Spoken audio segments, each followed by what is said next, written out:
जोहार झारखंड, जोहार पाकुड़ विधानसभा। और आशा करता हूं कि आप लोग सब अच्छे हैं और आप लोगों का काम वगैरह सब बढ़िया चल रहा है। और आज इस वीडियो में हम बात करेंगे पाकुड़ विधानसभा के बारे में। तो चुनाव हुआ, परिणाम आया, परिणाम के बाद पाकुड़ विधानसभा का अभी का हालत क्या है, नहीं है, तो इसी के रिगार्डिंग आज आप लोगों के साथ हम बात करेंगे। आप लोग इस वीडियो में लास्ट तक बने रहे तो आप लोगों को पूरा पाकुड़ विधानसभा का सच्चाई पता चलेगा। और आखिर क्यों पाकुड़ विधानसभा में अच्छा एजुकेशन नहीं है, आखिर क्यों स्वास्थ्य सुविधा इतना खराब क्यों है, आखिर क्यों अभी तक सिरसावादी सर्टिफिकेट लागू नहीं हुआ, पाकुड़ विधानसभा के जो जितना भी लोग पलायन कर रहे हैं, क्यों अब तक सरकार ने अभी तक पाकुड़ विधानसभा में रोजगार क्यों नहीं दे रहे। तो इसके रिगार्डिंग हम सब बात करेंगे। जो लोग भी अभी तक चैनल को सब्सक्राइब नहीं किया, आप लोग जरूर चैनल को सब्सक्राइब कीजिएगा और अपना जो फ्रेंड्स है, दोस्त है, ग्रुप्स है, सब में शेयर कीजिएगा। पाकुड़ विधानसभा का सबसे बड़ा मुद्दा इस बार चुनाव में था, वो है सिरसावादी सर्टिफिकेट। थोड़ा सा हम सिरसावादी सर्टिफिकेट के बारे में बात करते हैं दोस्तों। 27% रिजर्वेशन मिलता था। 2012 में इस सर्टिफिकेट को बंद कर दिया गया है। उस टाइम झारखंड में बीजेपी और झारखंड मुक्ति मोर्चा का सरकार के टाइम पे ये बंद हुआ था। तो यहाँ का विधायक उस टाइम अखिल अख्तर साहब थे, उसके टाइम पे ये सिरसावादी सर्टिफिकेट बंद हुआ है। लेकिन आज तक सिरसावादी सर्टिफिकेट चालू नहीं हुआ है। 2014 में आलमगीर आलम साहब एमएलए बने और उस टाइम झारखंड में बीजेपी की सरकार आई तो उसमें कुछ नहीं हो सका। फिर 2019 का चुनाव में फिर आलमगीर आलम साहब इलेक्शन जीते। उसके बाद माननीय आलमगीर आलम साहब भी बहुत बार बोले कि बहुत ही जल्द सिरसावादी सर्टिफिकेट चालू हो जाएगा, और उसने प्रेस कॉन्फ्रेंस में भी बोला था कि सिरसावादी सर्टिफिकेट चालू हो जाएगा। लेकिन अभी तक सिरसावादी सर्टिफिकेट चालू नहीं हुआ दोबारा। माननीय हेमंत सोरेन जी बहुत बार बोले हैं, बहुत सारी जगह पे उसने अपना भाषण में बोले हैं कि सिरसावादी सर्टिफिकेट बहुत ही जल्द शुरू हो जाएगा। वो अभी तक चालू नहीं हुआ है। 2024 का विधानसभा के चुनाव के टाइम में भी कांग्रेस की तरफ से आश्वासन दिया है कि आप लोग जाइए ब्लॉक, आप लोग का सर्टिफिकेट मिलना शुरू हो जाएगा। लोग गया, लेकिन अभी तक सिरसावादी सर्टिफिकेट नहीं शुरू हुआ है। सवाल करूंगा यहाँ के जिम्मेदारों से, चाहे आपका यहाँ का एमपी विजय हांसदा जी हो, चाहे यहाँ का एमएलए निशात आलम मैम हो, क्योंकि आप लोग को सबको पता होगा। आप लोग जब सच्चर कमेटी रिपोर्ट पढ़िए, सच्चर कमेटी रिपोर्ट के अकॉर्डिंग पाकुड़ और साहेबगंज जिला सबसे ज्यादा पिछड़ा जिला है। आप बिलीव नहीं करोगे दोस्तों, पाकुड़ विधानसभा और राजमहल लोकसभा का जब हालात को आप देखिएगा तो आप लोग को इतना दुख होगा, इतना आपको खराब लगेगा, बता नहीं सकते हैं। बड़े बड़े पॉलिटिकल लीडर खूब बात करता है। आज यहाँ से 60 साल से राजमहल में कांग्रेस का एमपी रहा है। झारखंड बिहार से अलग होने के बाद माननीय आलमगीर आलम साहब सबसे ज्यादा अधिक टाइम तक यहाँ का एमएलए रहा है। सिर्फ एक बार झारखंड मुक्ति मोर्चा की तरफ से अखिल अख्तर साहब यहाँ से चुनाव जीते थे। उसके बाद कांग्रेस ही लगातार चुनाव जीत रही है, लेकिन आज तक एक बेहतर फैसिलिटी सुविधा जो मिलना चाहिए यहाँ के लोगों को, वो नहीं मिल रहा है। ऑल इंडिया सिरसावादी संगठन इतना कोशिश कर रहा है, लेकिन अभी तक सिरसावादी सर्टिफिकेट नहीं मिल रहा है। मैं यहाँ के जिम्मेदार को, यहाँ के कुछ पॉलिटिशियन को, जो लोग अपने आप को पॉलिटिशियन बोल रहा है कि हम लोग बहुत बड़े पॉलिटिशियन नेता है, लेकिन अभी तक सिरसावादी सर्टिफिकेट क्यों नहीं चालू हुआ है। देखो सच्चाई में एक बात बता रहा हूँ, यहाँ के लोकल लीडर हो, चाहे माननीय आलमगीर आलम हो, चाहे अखिल अख्तर हो, चाहे अभी प्रेजेंट में निशात आलम मैडम हो, ये लोग कोई नहीं चाहता है, या विजय हांसदा साहब हो, ये लोग यहाँ का कोई लोकल लीडर नहीं चाहता कि ये लोग को सिरसावादी सर्टिफिकेट मिले। क्योंकि सिरसावादी सर्टिफिकेट मिल जाएगा, किसान का बाल बच्चा जब अच्छे जगह पे पोस्ट पे चला जाएगा तो यही पॉलिटिशियन, यही नेता से सवाल करेगा, क्वेश्चंस करेगा। मेरी तरह आज मैं सवाल कर रहा हूँ ना, मैं भी एक किसान का बेटा हूँ। लोग नहीं चाहता है कि यहाँ के लोगों को रिजर्वेशन मिले। आप किसान लोग है, सोर्स ऑफ इनकम का बहुत ज्यादा प्रॉब्लम्स है, कोई अच्छा साधन नहीं है। चाहता नहीं कि यहाँ के लोगों का बेहतर शिक्षा मिले, बेहतर स्वास्थ्य सुविधा मिले, अच्छा रोड मिले, पानी का प्रॉब्लम ना हो। यहाँ पे जितना भी प्रॉब्लम्स है, इस चीज को अभी तक कोई नेता, चाहे एमएलए हो, एमपी हो, इसके बारे में कोई ध्यान नहीं दे रहे हैं। सब पॉलिटिकल पार्टी और सब पॉलिटिकल लीडर अपने आप को बोल रहे हैं कि मुझे वोट दीजिए।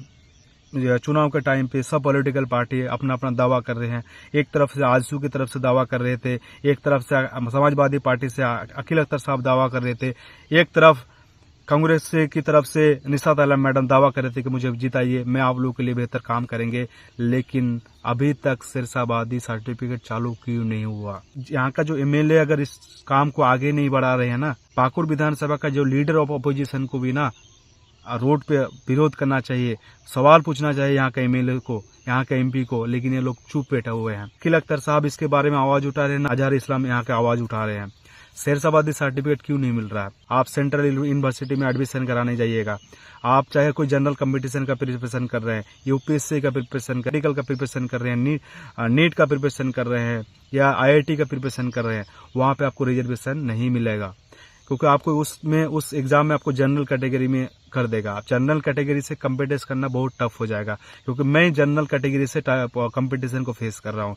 एक और बात है, सैनिक स्कूल, नेतरहाट हो या नवोदय स्कूल का एंट्रेंस एग्जाम देने जाइएगा, वहाँ पे आपका बाल बच्चा को 27% रिजर्वेशन नहीं मिल रहा है, आपको जनरल कैटेगरी में डालेगा, आप फाइटिंग कीजिए, उसका वहाँ पे रिजर्वेशन आपको नहीं मिलेगा। लोग समझ नहीं पा रहे हैं कि सिरसाबादी सर्टिफिकेट क्या होता है, लोग इसको समझ नहीं पा रहे हैं। दोस्तों आप लोग समझो इस बात को। स्वास्थ्य सेवा का इतना हालत खराब है, बता नहीं सकते हैं। यहाँ पे जितना भी हॉस्पिटल है, चाहे पाकुड़ जाइए, पाकुड़ हॉस्पिटल जाइए, यहाँ का जिम्मेदार चाहे एमपी हो एमएलए क्या कर रहे हैं, ये लोग सो रहे हैं। ये लोग सोच रहा ना कि कोई बात नहीं, यहाँ का मुस्लिम माइनॉरिटीज वोट है, आराम के साथ जाएंगे, ये लोग दूसरे पार्टी का वोट नहीं डालेंगे, मुझे ही डाल देगा, हम लोग जीत के अपना विधानसभा या लोकसभा चले जाएंगे। ये सच्चाई है दोस्तों एजुकेशन सिस्टम का। अब बिलीव नहीं करोगे, हम दिल्ली से हम घर आए तो मेरे गांव में एक मिडिल स्कूल है, उस मिडिल स्कूल हम गए थे कोई काम से मेरे चचेरा भाई के साथ। स्कूल का जब हालत देखा, आप बिलीव नहीं करोगे, 5 दिन से स्कूल का मिड डे मील बंद था। वहाँ पे जाके देखे, वहाँ का प्रिंसिपल नहीं थे। ऊपर हम जब बिल्डिंग देखने गए, जितना भी रूम्स है वहाँ पे सब में ताला लगा हुआ था। आप बिलीव नहीं करोगे, जो बरांडा होता है ना, बरांडा में सब लैटरिंग करके रखे हैं। आप बिलीव नहीं करोगे, इतना गंदा, इतना बेकार सुविधा, फैसिलिटी, इतना खराब फैसिलिटी है, आप विश्वास नहीं करोगे दोस्तों। ये हालत है आज का एजुकेशन सिस्टम का। पूरा झारखंड का एजुकेशन सिस्टम खराब है। लेकिन मैं अपना गांव का स्कूल गया, मैं गांव का स्कूल का मैंने सुविधा देखा तो मुझे बहुत ही ज्यादा दुख हुआ यार। आप बिलीव नहीं करोगे, स्कूल में पॉलिटिक्स कर रहा है। कभी भी ना एजुकेशन इंस्टीट्यूशन में कभी भी पॉलिटिक्स नहीं होना चाहिए। मिड डे मील स्कीम्स योजना पढ़ोगे ना, वहाँ पे मेंशन किया, अगर पैसा नहीं है तो आप उधार में भी आपको मिड डे मील चलाए, लेकिन आप मिड डे मील बंद नहीं कर सकते। लेकिन 5-5, 6-6 दिन मिड डे मील बंद रहता है, ऐसा हालत है। झारखंड में 43% ऐसा स्कूल है जहाँ पे एक टीचर भी स्कूल चल रहे हैं। इसके बारे में माननीय हेमंत सोरेन जी कुछ नहीं बोल रहे, ना एजुकेशन मिनिस्टर साहब कुछ बोल रहे हैं। आज नहीं, 2019 का हालात जो एजुकेशन सिस्टम का है, अभी 2024-25 में भी चल रहा, वही हालत अभी भी बरकरार है। इसका जिम्मेदार कौन है? ऐसा लीडर को हम लोग क्यों चुन के विधानसभा भेजते हैं या लोकसभा भेजते हैं? यही सब दिन देखने के लिए। अगर लोग का जो जन्मीन मुद्दा है उसी मुद्दा पे बात नहीं करेंगे तो ऐसा लीडर को हम लोग क्यों चुनते हैं बताइए। पार्टी पॉलिटिक्स करके लोग यहाँ से जनता से वोट ले लेता है और जनता के पास कोई ऑप्शन नहीं होता, वोट डाल देता है और फिर क्या होता है, ना जनता को ना एक अच्छा एजुकेशन में काम होता है, ना हेल्थ सेक्टर में काम होता है। अब ऐसा हालत है दोस्तों। झारखंड में अब वो सरकार है ना, महागठबंधन की सरकार जो है ना, खूब बड़े बड़े दावा करते हैं कि मैं तो आदिवासी माइनॉरिटीज अल्पसंख्यक का मैं हम लोग हमदर्दी है। मैं एक बात यहाँ पे कहना चाहूंगा माननीय हेमंत सोरेन जी को, एजुकेशन मिनिस्टर को, झारखंड 15 नवंबर 2000 को बिहार से अलग हुआ, अभी तक उर्दू टीचर का एक बार बहाली हुआ है, आप क्यों बहाली नहीं कर रहे बताइए। 7332 सीट खाली है उर्दू टीचर का, उसमें से कुछ सीट पाकुड़ विधानसभा से भी है, लेकिन ना यहाँ का एमएलए आवाज उठा रहे हैं, झारखंड सरकार के एजुकेशन मिनिस्टर इसके बात कर रहे हैं, ना झारखंड सरकार के सीएम माननीय हेमंत सोरेन जी इसके बारे में बात कर रहे हैं। बताइए, आप इतना गलत तरीके से आलिया मदरसा में बहाली होता है और गरीब लोग कहाँ जाएगा? अमीर लोग पैसा खर्च करके यहाँ पे बहाली हो जाता है, लेकिन गरीब लोग को जस्टिस कब मिलेगा? आप बड़े बड़े चुनाव के टाइम में तो बड़े बड़े पॉलिटिशियन नेता हमदर्दी दिखा रहे हैं कि हम लोग अल्पसंख्यक का दर्दी हमदर्दी है, तो कब तक ये पॉलिटिकल लीडर, ये नेता कब तक गरीब लोगों का, मजलूम का, शोषित वंचितों का, किसान का कब तक दर्द को समझेगा? पाकुड़ विधानसभा के युवाओं को कब तक रोजगार मिलेगा? यहाँ के लोग पलायन करके बाहर काम करने के लिए जाते हैं। इसका दर्द ना यहाँ का एमपी को है, ना यहाँ का एमएलए को। कुछ नहीं है। जब चुनाव आता है तो यही पॉलिटिकल लीडर, यही पॉलिटिकल पार्टी फोन करके बुलाते हैं और बोलते हैं आओ चुनाव है, वोट देना है। पाकुड़ विधानसभा में, राजमहल लोकसभा में कब तक रोजगार मिलेगा? यहाँ का युवा इतना बाहर जा रहे हैं और वो लोग का कितना लाशें आ रही है। 1 साल के अंदर 32+ लोगों का लाशें बाहर से आए। मैं अपना गुमानी का क्षेत्र की बात कर रहा हूँ। इसका जिम्मेदार कौन है? लोकतांत्रिक देश में चुनाव क्यों होता है बताइए? अगर हक, अपना हक अधिकार अगर नहीं मिलेगा, इतना बड़ा बड़ा पॉलिटिशियन को, नेता को वोट डाल के अगर हम लोग का हक नहीं, अधिकार नहीं मिलेगा तो हम लोग वोट क्यों डाल रहे हैं? यहाँ के लोग इस चीज को समझ नहीं पा रहे हैं। यहाँ के जितना पॉलिटिशियन, छोटे छोटे पॉलिटिशियन इस बात को समझ नहीं पा रहे कि हम लोग का बाल बच्चे का भविष्य खराब हो रहा है। इसको बारे में ये लोग क्यों नहीं समझ रहे हैं? इस तरह का हक अधिकार की हम बात करते हैं, लोगों को मिर्ची लग जाता है। बताइए, आज मैया सम्मान योजना के नाम पे वोट डाला। आज मैया सम्मान योजना 2 महीने का रुका हुआ है। मार्च तक 7500 मतलब 7,500 रुपया उसके अकाउंट में ट्रांसफर कर दिया जाएगा। मार्च तक, 15 मार्च तक सरकार के ओर से ये इस तरह का बात मुझे सुनने मिला।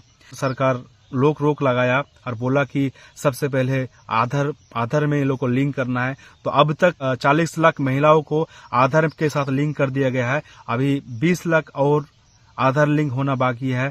अब चाहे प्रखंड हो या ब्लॉक हो, इस सब में लाइन लगा के सभी महिला लोग आधार का लिंक करवा रहे हैं। और क्या क्या प्रॉब्लम्स है नहीं है मुझे पता नहीं है, लेकिन ये सरकार की तरफ से ये बोला गया कि मैया सम्मान योजना में थोड़ा टाइम लगेगा, वेट कीजिए, 1 साथ 3 महीना का अकाउंट में ट्रांसफर कर दिया जाएगा। उसका भी वेट कर रहे हैं महिला लोग। अगर वीडियो अच्छा लगा तो चैनल को जरूर सब्सक्राइब कीजिएगा और अपना फ्रेंड सर्किल में, दोस्तों में जरूर शेयर कीजिएगा। धन्यवाद।